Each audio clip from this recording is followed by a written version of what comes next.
তো ফ্রেন্ড, আমি আজ চলে এসেছিলাম লাহিড়ী বাবার আশ্রমে। এটা কিন্তু ব্যান্ডেলে।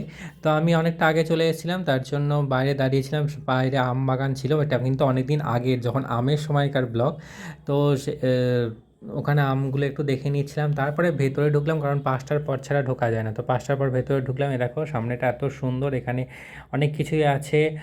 হাঁস ছিল, তারপরে ওখানে মহাদেব ছিল। এখানে কিন্তু মহাদেবটাই বেশি, প্রচুর মহাদেব আছে। এখানে একটা মহাদেবের সামনে ফোয়ারা পড়ছে। তারপরে চলে গেলাম আর একটা জায়গায়, এখানেও কিন্তু মহাদেব আছে। এই যে এই ঘরটার মধ্যে একদম পাহাড়ের মধ্যে, গুহার মধ্যে মহাদেব। আমি একটু প্রণাম করে ভেতরে চলে গেছিলাম। মহাদেবের মূর্তিটা খুবই সুন্দর, সাদা পাথরের মধ্যে, আর উপরে কিন্তু আকাশ আছে।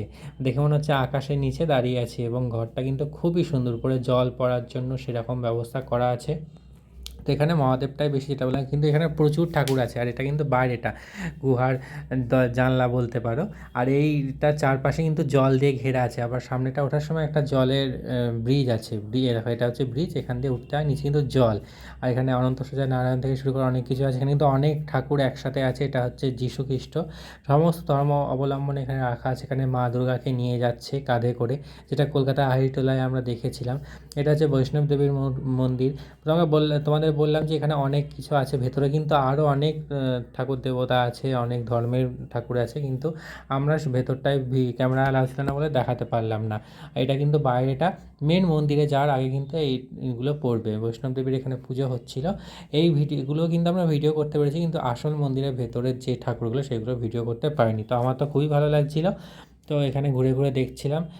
তারপরে কিন্তু আমরা ভেতরে মন্দিরের দিকে যাচ্ছিলাম। এই সামনে কিন্তু পার্থসারথী ছিল। এই হচ্ছে মেন মন্দির। এটা কিন্তু তোমরা অনেকে দেখতে পাবে যে পুজোর সময় বা সরস্বতী পুজোর সময়, কালনাতে দুর্গা পুজোর সময়, মানে এরকম পুজো পার্বণে কিন্তু তোমরা এই মণ্ডপটা দেখতে পাবে বাতকুল্লাতে। তো এই মণ্ডপটাই কিন্তু এই মন্দির, এই মন্দিরেরই মণ্ডপ, পুরো অরিজিনালি এই মন্দিরটারই কিন্তু মণ্ডপ হিসাবে তুলে ধরে অনেক জায়গাতে।